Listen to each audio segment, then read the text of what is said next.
Welcome back to WORT and the Public Affair. I'm Jen Levine-Thal. We are broadcasting live from Four Star Video Heaven, talking with people involved with the Wisconsin Film Festival. And my guests right now are from the film called The Entertainers. With me are the director, Michael Zimmer. Hello, Michael. Hello. And one of the stars of the show, Faye Ballard. Hello. Faye. And I have to say, Faye, I saw the film, and you're a lot shorter in real life.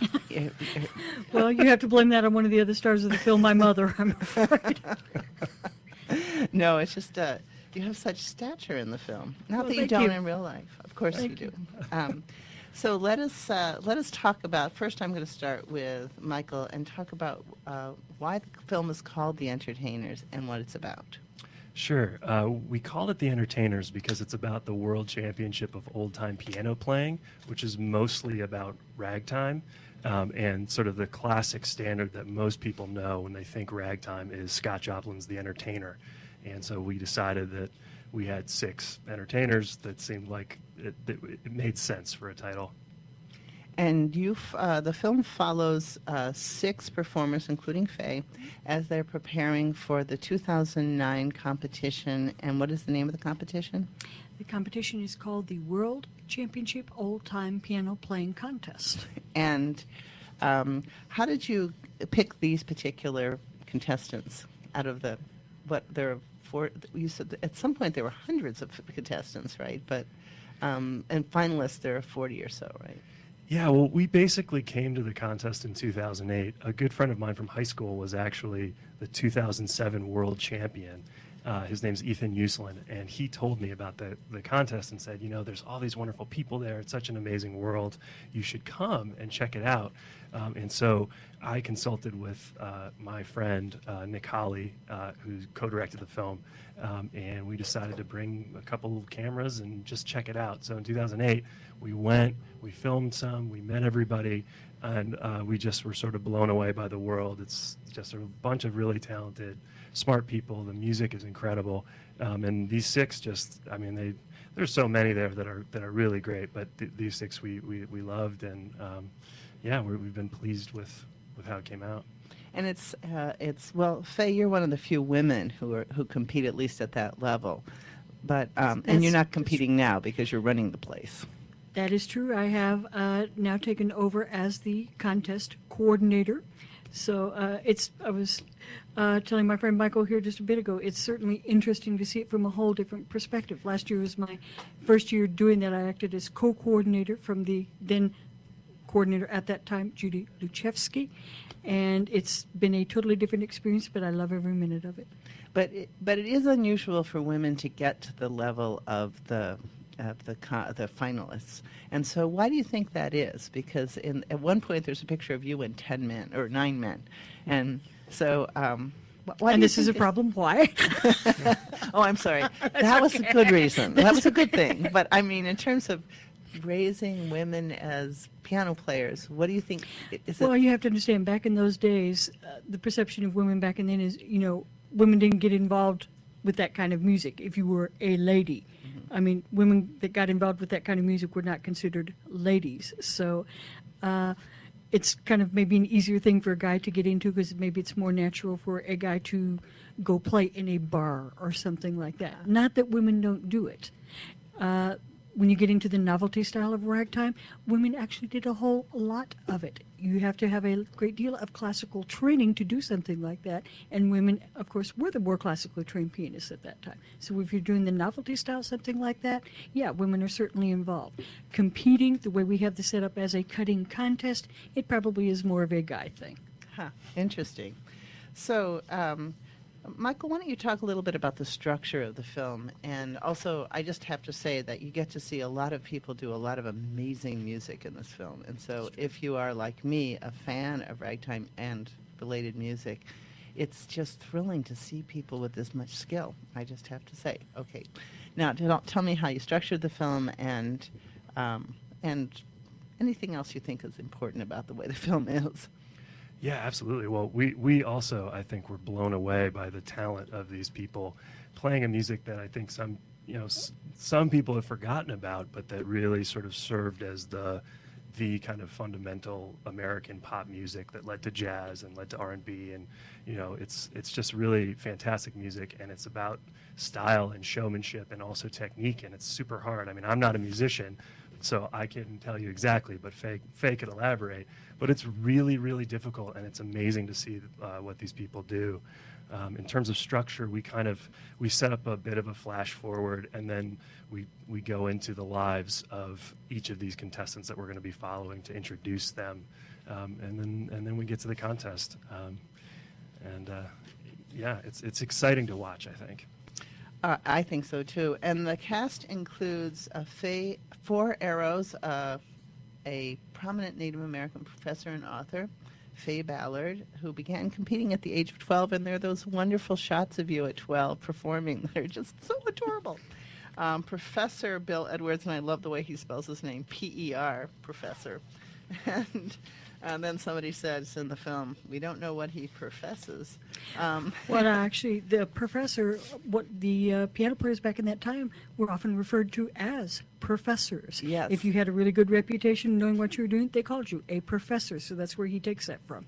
And then Ethan Uslan, is that how he pronounces his name? He quit his day job as a librarian to pursue his dream of being a professional ragtime player. And I have to say, watching him and talking with his wife about this, it was very exciting, because how many people do you know who would take that kind of chance, leave a paying day job and do something that's really risky? And he had to start out as a volunteer. That was a very moving story. And then Adam Swanson, who in the film is 17 and 18, but now he must be about 20, right? I think is he 19, 20, if I yeah. recall correctly, yes. Who's amazing.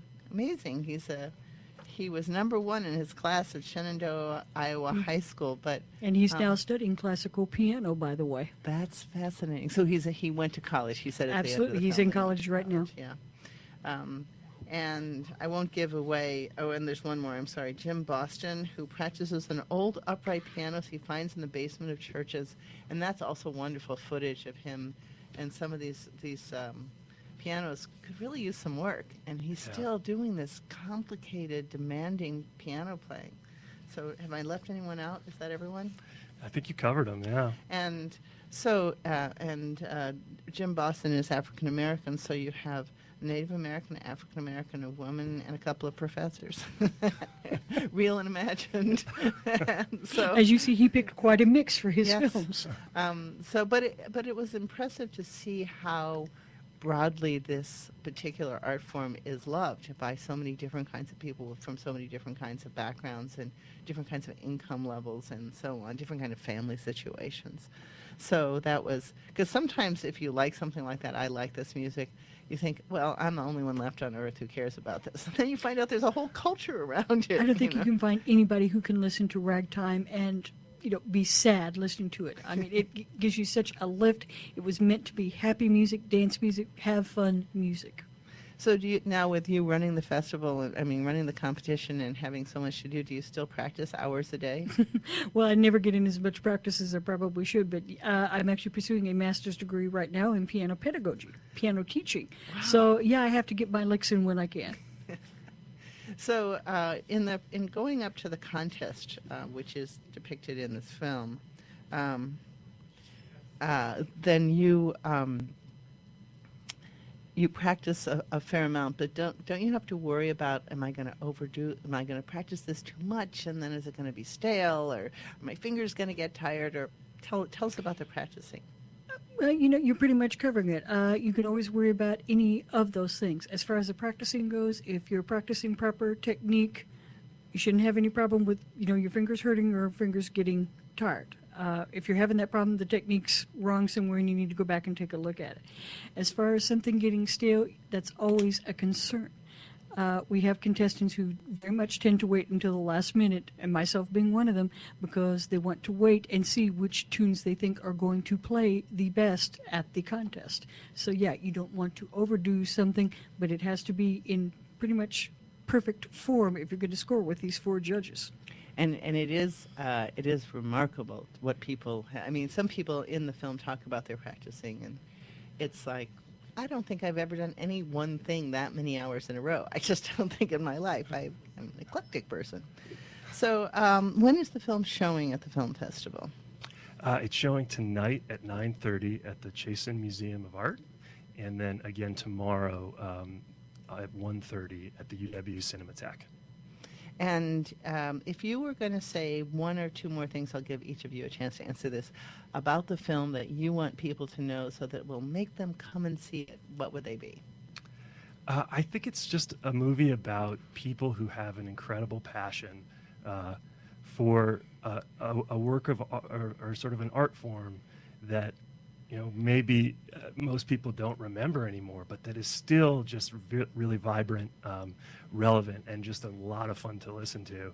And watching these people, compete at a world-class level is really, really exciting.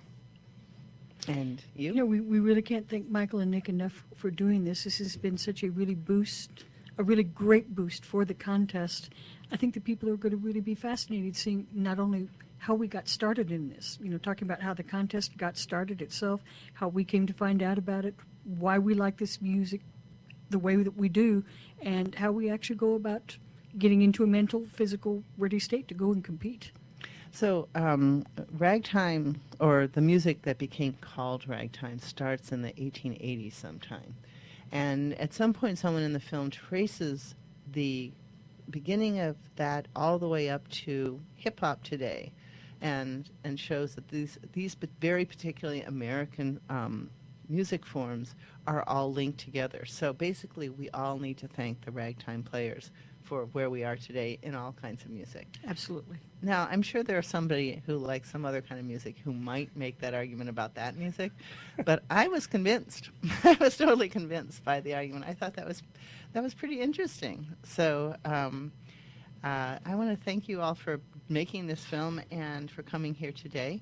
And I am speaking with the director of The Entertainers, who is named, I'm going to get it, Michael Zimmer, and to Faye Ballard, who's running the contest now, but who was a contestant in the film, and to the other people who aren't here but who are part of this project. And do you want to say your website so people can go look at these pictures I'm looking at, but on radio I can't show them? Absolutely. It's www.theentertainersmovie.com, all one word. And that you should be able to connect with us in a variety of ways. Thank you so much, and I appreciate you so much. Thank coming you. in. Thank you so much for having us.